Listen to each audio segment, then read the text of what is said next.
بسم اللہ الرحمن الرحیم۔ عابد سیال حاضر ہے ادارہ اردو کے اس سلسلے کے ساتھ جس کا عنوان ہم نے رکھا ہوا ہے ایک سوال، اور اس ایک سوال کے جواب کے لیے آج میں حاضر ہوا ہوں ایک دفعہ پھر جناب افتخار عارف صاحب کی خدمت میں۔ جناب والا سر، بہت شکریہ، آپ نے دوبارہ وقت عنایت فرمایا، اور جس فراخ دلی سے اور جس شفقت سے آپ وقت عنایت کرتے ہیں اس پر نہ صرف میں شکر گزار ہوں بلکہ ہمارے دیکھنے والے ہمارا ادارہ بھی آپ کا شکر گزار ہے۔ سر، آپ کی مہربانی ہے، آپ رحمت فرماتے ہیں اور مجھ سے جو جواب بن پڑتا ہے وہ میں دے دیتا آپ سے ہوں۔ استفادے کی صورت ہے ایک تو آج سوال جو ہے وہ آج چونکہ رمضان کا مہینہ ہے اور ظاہر ہے ہم ذرا تقدیسی معاملات کی طرف ہوتے ہیں راغب اس مہینے میں، تو اسی حوالے سے جو ہمارا تقدیسی ادب ہے جس میں حمد ہے، نعت ہے، سلام ہے، مرثیہ ہے، منقبت ہے، یہ سب تو ظاہر ہے اس کے کہنے کے پیچھے ایک مذہبی جذبہ بھی کار فرما ہے۔ ہم اپنی روحانی جو معاملات ہیں ان کی تسکین کے لیے بھی یہ کرتے ہیں، لیکن اس کے ساتھ ساتھ چونکہ یہ شعر ہے تو اس میں ایک جمالیاتی قدر جو ہے وہ بھی اتنی ہی لازم ہے۔ تو اس پہ ذرا فرمائیے کہ تقدیسی ادب کی جو جمالیاتی قدر ہے وہ کس قدر اہم ہے؟ یہ 20ویں صدی کے اواخر میں یہ مغرب میں بھی یہ سوال اٹھایا گیا تھا اور بہت ہی ایک مشہور بحث چھڑی تھی، ملٹن پر گفتگو کی تھی ایلیٹ نے اور دوسرے لوگوں پر، اور ان کا کہنا یہ تھا کہ یہ اس طرح کی جو شاعری ہے یہ شاعری ادب عالیہ میں شامل نہیں، کمتر درجے کی ہے۔ اچھا، دوسری بات انہوں نے یہ کہی کہ بہت سے اسباب گنائے تھے، مثلا ایک بات یہ تھی کہ پہلے سے طے شدہ بات ہے جو بھی، اور نظریے کی شاعری جو ہوتی ہے وغیرہ وغیرہ، یہ اس طرح کے، اور پہلے عقیدے کی شاعری جو ہے وہ یہ بات۔ دوسری بات وہ ہے جس کی طرف آپ نے اشارہ کیا، ہمارے ہاں اس کی دونوں جہتیں جو ہیں اس کو اگر آپ سامنے رکھیں گے تو بات آسانی سے سمجھ میں آ جائے گی۔ جب ترقی پسند تحریک جب شروع ہوئی تو ایک دم سے سوشلزم کا غلبہ تھا اور مارکسی خیالات جو تھے وہ اپنے عروج پہ تھے، چنانچہ فوراً یہ کہا گیا کہ جو شعر مزدور کسان طبقے کی ترجمانی نہیں کرتا وہ شعر ناقص ہے، اور جو شعر، اور نتیجہ یہ ہوا کہ جو کلاسیکی سرمایہ تھا اس کو محل نظر قرار دیا گیا۔ اور موضوع بحث اس پر سجاد زہیر صاحب نے ایک بہت ہی مارکے کا مضمون لکھا اور ذکر حافظ کے عنوان سے انہوں نے کہا کہ نہیں، نظریہ اپنی جگہ ہے اور وہ بہت اہم ہے، مگر جو جمالیاتی جہت ہے۔ اچھا، کیا سبب ہے کہ ترقی پسند شعراء کے ہجوم میں نیاز حیدر اور ہاشمی مطلبی، فرید آبادی اور دوسرے دیگر ترقی پسند شعراء کے مقابلے میں فیض صاحب کو زیادہ فوقیت دی جاتی ہے اور ان کی منزلت زیادہ ہے؟ شاید اس کا ایک سبب یہ ہے کہ انہوں نے نظریے کے ساتھ ساتھ جمالیاتی پہلو کو پیش نظر رکھا۔ ایسے اور بھی مخدوم ہے جیسے ظہیر کشمیری ہے۔ جی ہاں۔ اچھا، اب آپ کی طرف آتے ہیں، یہ جو روحانی جہت ہے اردو کا، کیونکہ موضوع بحث زبان و ادب کے حوالے سے ہے تو اس کا اختصاص یہ ہے کہ جیسے نعت ہے یا مرثیہ ہے، یہ بحیثیت صنف کے دوسری زبانوں میں ایسا نافذ نہیں ہے جیسا ہمارے ہاں نافذ ہے، کہ باقاعدہ ایک صنف کے طور پر نعت گوئی کی بھی روایت ہے اور ایک صنف کے طور پر مرثیے کی بھی، رسائی ادب کی بھی روایت ہے۔ یعنی نعتیں کہی گئی ہیں، نعتیہ قصائد لکھے گئے ہیں، فارسی میں بھی عربی میں، اس پر بحث ہو سکتی ہے مگر آپ کے ہاں گنجائش اس کی شاید کم ہو، اور مرثیے پہ بھی بحث ہو سکتی ہے فارسی زبان کے بھی۔ لیکن ہم اگر اپنی طرف آ جائیں تو آپ دیکھیں گے کہ جو ہماری بڑی شاعری ہے مقامی طور پر دیکھیں، اور اردو کے علاوہ ہماری جو دوسری بڑی زبانیں ہیں ان پہ غور کریں تو مثلاً آپ ہم غور کریں تو شاہ حسین کی جو شاعری ہے یا شاہ عبداللطیف بھٹائی کی جو شاعری ہے، یا یہ دو بزرگ میں نے ایسے نام لے لیے، باب اللہ شاہ، سلطان باہوس، سچل سرمست، یہ جو شاعری ہے اس کے پیچھے پوری جو میاں محمد بخش صاحب و خواجہ فرید، آپ غور فرمائیں گے کہ جو بنیادی ان کا جو مواد ہے وہ ان کی روحانی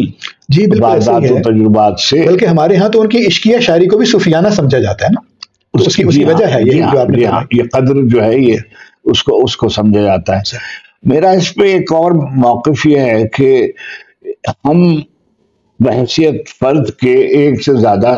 شناختیں رکھتے ہیں، متوازی، جی ہاں، ایک، اور اس میں تصادم کوئی نہیں ہے۔ یعنی میں اپنے آپ کو کہتا ہوں کہ میں سندھی بھی ہوں اور میں پاکستانی بھی ہوں اور میں مسلمان بھی ہوں اور میں عالم انسانیت کا فرد بھی ہوں، اور یہ میں بیک وقت، اس میں کوئی تصادم نہیں ہے۔ تو اب اس میں مثلا بعض لوگوں نے حافظ کی شاعری میں تصوف کو ڈھونڈا اور اس کی کوشش کی، مگر حافظ تصوف کے ویسے شاعر نہیں تھے جیسے مولانا جلال الدین رومی ہیں یا فرید الدین عطار ہیں، ابو سعید ابو الخیر ہیں، یہ اور طرح کے۔ اچھا، بالکل اسی طریقے سے ہمارے ہاں ادھر بر صغیر کی جو بڑی شاعری ہے، کہ مثلا اگر آپ ہندی کی شاعری کی طرف جائیے تو تلسی داس کی رامائن اور سور داس جی کے جو بھجن ہیں اور جو فرض کیجیے میرا بائی کے جو پد ہیں، یہ سب ساری شاعری جو ہے یہ مذہبی شاعری ہے، یعنی روحانی جہت ہے، لیکن اس میں جو جمالیاتی عنصر ہے وہ پیش نظر رکھا گیا ہے، اور موضوع ہے ان کا وہ، مگر جو پیرایا اظہار ہے، جو اسلوب ہے، جو اس کا فوکس جو ہے وہ جمالیات ہی ہے۔ اس بحث کو بہت واضح طور پر اردو میں ایک مضمون بہت مارکے کا لکھا محمد حسن عسکری نے محسن کاکوروی کے قصیدے کے حوالے سے، اس میں یہ بعض نکات اٹھائے اور جس میں بعض نعتیہ کلام کو زیر بحث لائے وہ، اور انہوں نے اس کے سامنے محسن کا جو قصیدہ اعلامیہ ہے سمت کاشی سے چلا جانے اس کو زیر بحث۔ تو پہلی بات تو یہ کہ فیض صاحب نے اپنے نظریے کے اعتبار سے، تو اب جو نظریاتی شاعری ہے یا عقیدے کی جو شاعری ہے اس کی ہمارے ہاں تو مثالی مرثیے میں تو اب مثلا میر انیس یا مرزا ابی، یہ بزرگ جو ہیں سے لے کر جوش صاحب تک، اور ہمارے زمانے میں محسن نقوی اور ہلال نقوی اور سحر انصاری صاحب اور امید فاضلی صاحب، سیف زلفی، اور اس سے بزرگوں میں جو صاحب اور آل رضا اور نسیم امروی، یہ سب شاعر، جمیل مظہری ادھر ہندوستان میں، تو وہ مرثیے کی بڑی شاعری ہے، شاد عظیم آبادی، اور یہ باتیں ہو گئی۔ اب آ جائیے بالکل فوری طور پر جو آدمی یعنی میں جس زبان کا ایک ادنا سا شاعر ہوں، اس کا جو سب سے بڑا شاعر ہے اقبال، اقبال کی ساری شاعری جو ہے اس کے پس منظر میں اس کی روحانی واردات اور اس کے روحانی تصورات اور اس کی روحانی نظریات شامل ہیں، اور انسپریشن جو ہے وہ بھی، جی ہاں، ساری جو ان کا جو مواد بھی اور ماخذ بھی اور تعبیر و تفسیر بھی، وہ سب کا سب جو ہے وہ وہیں سے آ رہا ہے۔ وہ بالکل واضح طور پر انہوں نے جب اپنا ایک طرح سے بیان کیا تو انہوں نے بیان کر دیا کہ بھائی یہ جو کتاب الہی ہے یہ میرا ماخذ ہے قرآن حکیم سے، وہ تو سیاسی سماجی بات جو ہے وہ بھی اسی تناظر میں کرتے ہیں، اسی تناظر میں، اور امت مسلمہ کے بارے میں گفتگو کرتے ہیں، اپنی زمین سے جڑی ہوئی بات بھی ہے اور اپنے زمانے سے جڑی ہوئی بات بھی ہے اور دنیا کی بھی بات ہے۔ تو ساری باتیں جو ہیں وہ ایک خاص، جسے کہیے ایک خاص مقام سے دیکھتے ہیں، جیسے میر نے کہا تھا نا، اس کی ہر بات ایک مقام سے۔ تو یہ جو مقام ہے کدھر سے آپ دیکھ رہے ہیں؟ ابھی میں نے کہیں پڑھا یہ فقرہ ان کا کہ پروسٹ نے یہ کہا کہ جو منظر ہے وہ تو قائم رہتا ہے، دیکھنے والے بدلتے رہتے ہیں، اور دیکھنے والی آنکھ اسی منظر کو نیا کر کے دیکھتی ہے، نیا کر کے دکھاتی ہے۔ اور وہ اچھا روحانی جہاد ہمارے تینوں بڑے شاعر جو ہیں، یعنی میر کے ہاں بھی آپ کو نظر آئے گا اور غالب کے ہاں بھی نظر آئے گا. میں ہمارے ہاں تو دانشور آدمی جو ہے اس کی پہچان ہی یہ ہے کہ اس کے ہاں ایک روحانی قدر بھی ہوتی. اچھا کم از کم میں فرض کیجئے کوئی شخص مادی ہی طور پر اپنے مسائل کی تعبیر کرنا چاہے تو اس کو حق حاصل ہے کہ وہ کرے. لیکن جیسے آپ نے فرمایا کہ جو مشرق کا آدمی ہے اس میں چاہے وہ بھارت کا آدمی ہو چاہے وہ، اصل میں تو اس میٹافزیکل ایلیمنٹ کی موجودگی جی ہاں عنصر اجاگر ہے اس کے ہاں، یعنی جو مرکزی جو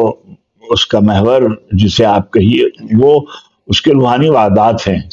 اچھا شعر میں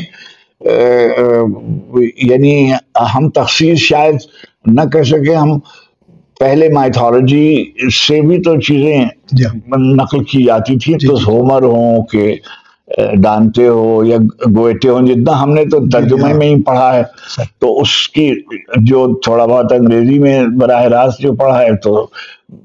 ملٹن اور ڈنی دونوں آدمی جو ہیں ان کی شاعری بھی ہے. اچھا مخالفت کی تھی ایلیٹ نے، مگر خود ویسٹ لینڈ جو ہے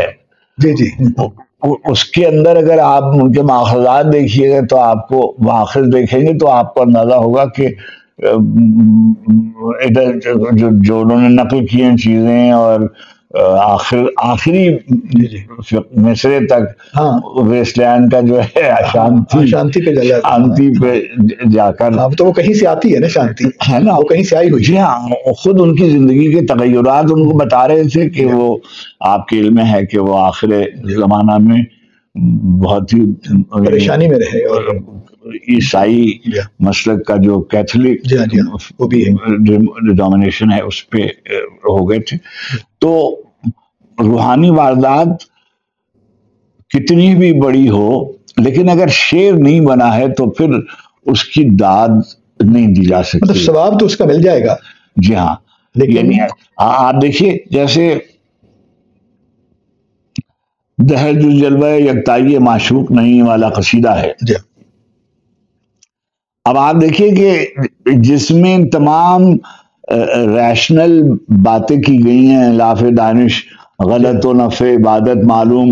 درد یک ساغر غفلت ہے، چھ دنیا و چھ دی. اور وہی آدمی جو ہے وہ 4 مصروں کے بعد جب گریز پہ آتا ہے کہ نقش لاہور لکھ ہے خامہ ہزیاں تحریر، نقش لاہور لکھ ہے خامہ ہزیاں تحریر، یا علی عرض کرے فطرت وساس قری. اچھا ادھر ہمارے مرثیے میں بھی رئیس نے یہ بات کہی ہے کہ ہے کری عیب مگر حسن ہے ابرو کے لیے، کیا بات ہے، تیرگی بد ہے مگر نیک ہے گیسو کے لیے، سبحان اللہ، سرما زیبا ہے فقط نرگس آہو کے لیے، ہے نا. اور اچھا اور پھر یہ بھی کہا ہے کہ بھائی کیا زیب ہے خال سیاہ، کیا اس گلو کے. تو یہ جو سب چیزیں انہوں نے یہی بتائی ہیں کہ جو جمالیاتی عناصر ہیں وہ پیش نظر رکھنے پڑتے ہیں. اور یہ کہ روزمرہ شرفا کا ہو اور زبان کیسی ہونی چاہیے یہ بھی مرثیے میں انہوں نے بتائی. اور یہ بھی بتائی کہ بھائی ایک ہی مضمون ہوتا ہے، اس کو 100 رنگ سے باندھنا ہوتا ہے اور گلدستہ معنی کو نئے ڈھنگ سے ترتیب دینا ہوتا ہے. یہ سب جو یہ سارے جمالیاتی پہلو ہیں. جی ہاں، پریمیسز اس کا جو انہوں نے قائم کیا جو کہ بھائی یہ تو شعر واقعہ تو ہے ایک اسی واقعے کے اطراف. اب رامائن جو ہے وہ بالمیکی نے بھی لکھی ہے اور تلسی داس جی نے بھی لکھی ہے. اور شری کرشن جی کے بارے میں کیونکہ آج کل ہولی کا زمانہ ہے اس لیے مجھے اس کا خیال آیا کہ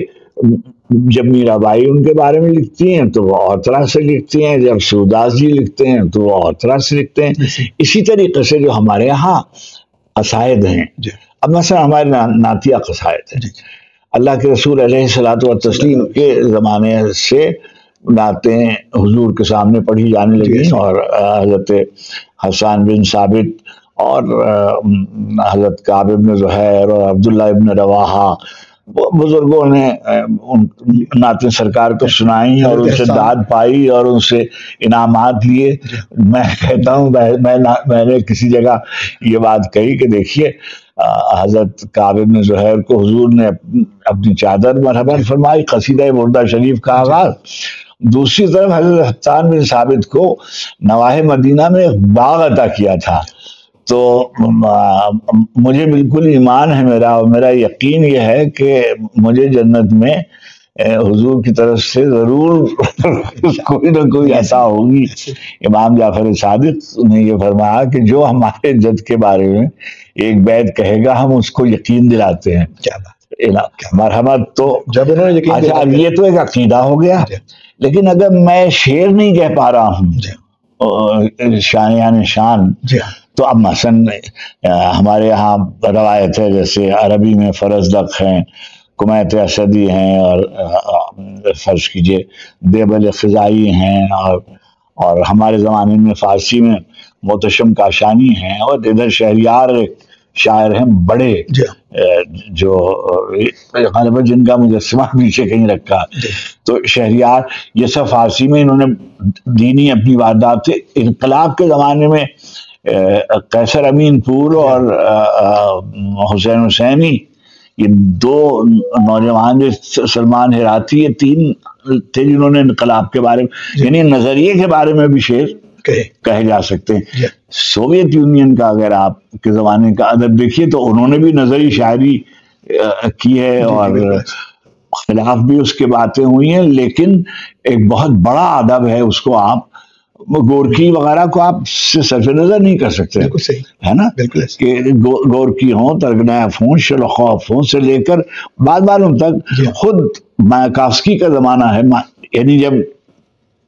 لینن ماسکو میں داخل ہوئے تو جو یعنی عوام جمع ہو گئے تھے، خلق خدا جمع تھی ہجوم کی شکل میں، تو مایاکافسکی نے لینن پہ ایک نظم پڑھی. اچھا، اور اس کے بعد وہ تو ان کا انجام بخیر نہیں ہوا، لیکن یہ سب ہوا. تو نظریے کے چاہے وہ مذہبی نظریہ ہو، روحانی نظریہ ہو، سیاسی ہو، عقیدہ ہو، اس کی اگر اس کو آپ ادب نہیں بنا سکتے، یعنی شاعری جب ہم کہتے ہیں تو ہم جیسے ہم پوئٹ کہتے ہیں تو ہم شاعر کا مطلب ہوتا ہے وہ یعنی فکشن نگار بھی شاعر کے زمرے میں آتا ہے، ہم اس کو شاعری کہہ سکتے ہیں بحث میں. تو جو بھی ہیں اسی واقعے کو مرثیے میں سینکڑوں مرثیے ابھی یعنی میں سامنے دیکھ رہا ہوں کہ 111 مرثیے میر انیس کے شائع ہوئے. اب یہ جو مرثیے صرف میر انیس کے 200-250 مرثیے ابھی مرزا دبیر کے شائع ہوئے، یہ تو صرف 2 شاعر ہو گئے. ان کے سلسلے میں کتنا مرثیہ لکھا گیا، یعنی اب میں کچھ لوگوں کا شمار کر سکتا ہوں مگر وقت کی کم دامن وقت میں گنجائش کم ہوتی. لیکن ظاہر ہے کہ واقعہ تو ایک ہے. ایک واقعہ ہے 61 ہجری کے محرم کی 10ویں تاریخ کو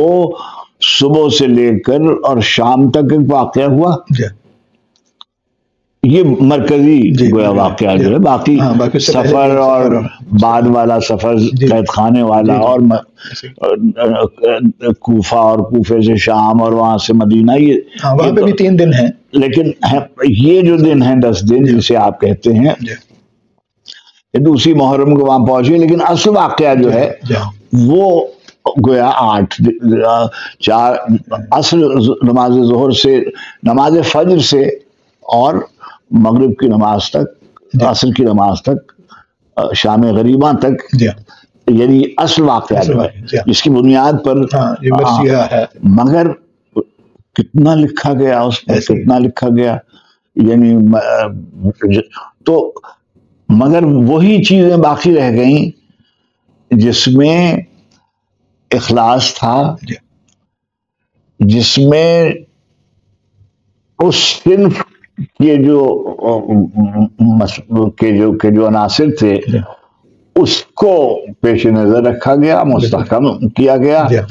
چنانچہ وہی لوگ باقی رہ گئے. سینکڑوں مرثیے لکھے گئے، مگر جو لوگ آپ کے سامنے ہیں سینکڑوں کس قدر. ابھی دیکھیے پاکستان میں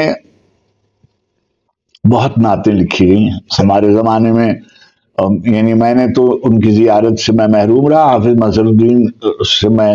نے میرے زمانے میں شاید تو حیات ہوں گے لیکن میں نے ان کو دیکھا نہیں. مگر جیسے حفیظ طاہر صاحب تھے،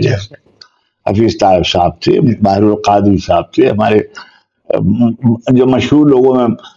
ہمارے مظفر بادشی صاحب نے اچھی نعتیں لکھی ہیں، اور ہمارے زمانے میں قاسم صاحب نے بہت اچھی نعت لکھی ہے. اور یعنی زیادہ لکھنا مقصود نہیں ہے، دیکھنا یہ ہے کہ کیا لکھا اور کس سطح کا لکھا. ہاں، ریاض مجید صاحب نے بہت اچھی نعتیں لکھی. ہمارے یہاں سر سہارنپوری صاحب نے، بشیر حسین ناظم صاحب نے بہت اچھی نعتیں لکھی، اور ہمارے احسان اکبر نے، جلیل علی نے، ہمارے نوجوانوں نے بہت اچھی. نسیم سحر صاحب کی کتابیں، جی ہاں، بہت اچھا لکھا. اور آپ کے یہاں یونیورسٹی میں جو نوجوان ہے الیاس بابر رحمان، جی ان کی ایک نعت کی کتاب ہے، اس میں بہت اچھی نعتیں ہیں. اسی طریقے سے بعض نوجوان ہیں ہمارے سبیر رحمانی کراچی میں، انہوں نے ماشاءاللہ پڑھتے بھی خوب ہیں اور لکھا بھی بہت اعلیٰ درجے کی نعت انہوں نے لکھی. تو پھر یہ کہ بہت اسی طرح مرثیے بہت اچھے لکھے گئے. تو ہمارے یہاں اور ہمارے جو دیکھیے نا حفیظ جالندھری، ہمارے جو اقبال کے بعد جن لوگوں نے اپنے سمجھیے روحانی پس منظر کو، اپنے تاریخی پس منظر کو، اپنی شناخت کے جو مستند و معتبر حوالے تھے ان کی بنیاد پر جنہوں نے شعر کہے، بہت اعلیٰ. یہیں سے ایک ضمنی سوال، ابھی ہم نے بات کی تو ہمیں یاد آتا ہے مرثیہ، یاد آتا ہے نعت، یاد آتی ہے، مناقب بھی ہیں اس میں. حمد کا جو سرمایہ ہے وہ مقابلتاً کم ہے. تو ایسے میرے ذہن میں یہ سوال آیا کہ اس کی آپ کیا وجہ سمجھتے ہیں؟ علمیہ کے ہاں یہ بالکل آپ صحیح کہہ رہے ہیں، یہ حمدیں لکھی گئی ہیں. اچھا، مگر زیادہ تر زیادہ تر حمدیں جو ہیں وہ تبرکن لکھی گئی ہیں، اور حضور کی طرف جو ہے ایسا لگتا ہے کہ جو ایلیمنٹس ہیں سے مبالغہ یا یہ، تو اس میں ڈر لگتا ہے کہ خدا کی طرف منسوب کرتے ہوئے بات کہیں کچھ سے کچھ نہ ہو جائے. اب میں اس بارے میں کچھ کہہ نہیں سکتا ہوں، مگر میں نے تو نعت لکھی ہے، اور یعنی نعتیں میں نے کچھ لکھی ہیں اور حمدیں بھی لکھی ہیں، اور میں نے شاید اس کی بہت اس کا ذکر ہوتا ہے بہت. آپ کا تو پورا ایک سلسلہ ہے. مکالمہ میری ایک نظم ہے جس میں حمدی ہے. لیکن آپ نے بالکل صحیح فرمایا کہ حمد کم لکھی گئی نسبتاً، ماننا چاہیے کہ حمد نسبتاً کم لکھی گئی غالباً. اس میں یہ بھی ہوگا جیسے آپ نے فرمایا کہ علمیہ سے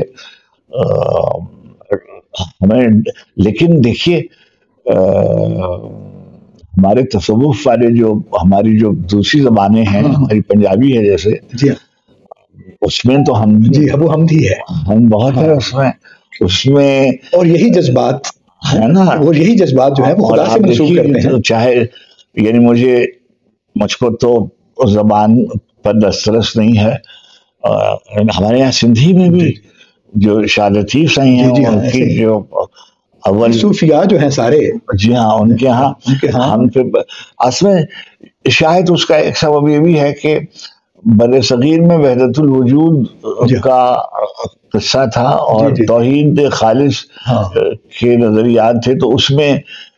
شاید میں کہہ نہیں، میں تو آپ لوگ نقاد ہیں، آپ بہتر جانتے ہیں. میں تو صرف یہ کہہ رہا ہوں کہ یہ بالکل اس پہ یہ بات ہے محل نظر کہ ایسا کیا ہے، سوچنا چاہیے، یعنی بار بار اس سے بات کرنی چاہیے تاکہ کچھ نکلے ایسا جس سے اندازہ ہو کہ شاید جو ہے، میرا خیال ہے جو مذہبی ایک ایلیمنٹ ہے جس میں آپ سمجھتے ہیں کہ ذرا تھوڑا میرے خیال میں احتیاط کی بنا پر جو ہے کیونکہ خدا سے جو شاید یہ ہے کہ اللہ کے رسول سے محبت جو ہے وہ اس میں شامل ہو، خدا سے محبت بھی تو یعنی یہ تو ہے ہی کہ جیسے قرآن کا ہی اعلان ہے کہ اللہ کے رسول علیہ الصلوۃ والتسلیم بھی جو ہیں وہ تمہاری طرح کے بشر ہیں، اور ہم تو ہمارے بزرگ تھے، ہمارے استاد کی منزل میں سید علی نقوی صاحب قبلہ، انہوں نے فرمایا تھا کہ وہ ہماری طرح تھے، ہم تو ان کی طرح نہیں ہیں۔ یہ تو باریک سی بات ہے۔ اچھا اب کیا ہے کہ ہم لوگ حضور کے پاس جاتے ہوئے ہمیں کچھ یہ ہوتا ہے کہ ہم ہمارا خیال رکھیں گے اور ہمیں معاف فرما دیں گے، اور ان کی طرف سے حالانکہ یعنی لطف کا اور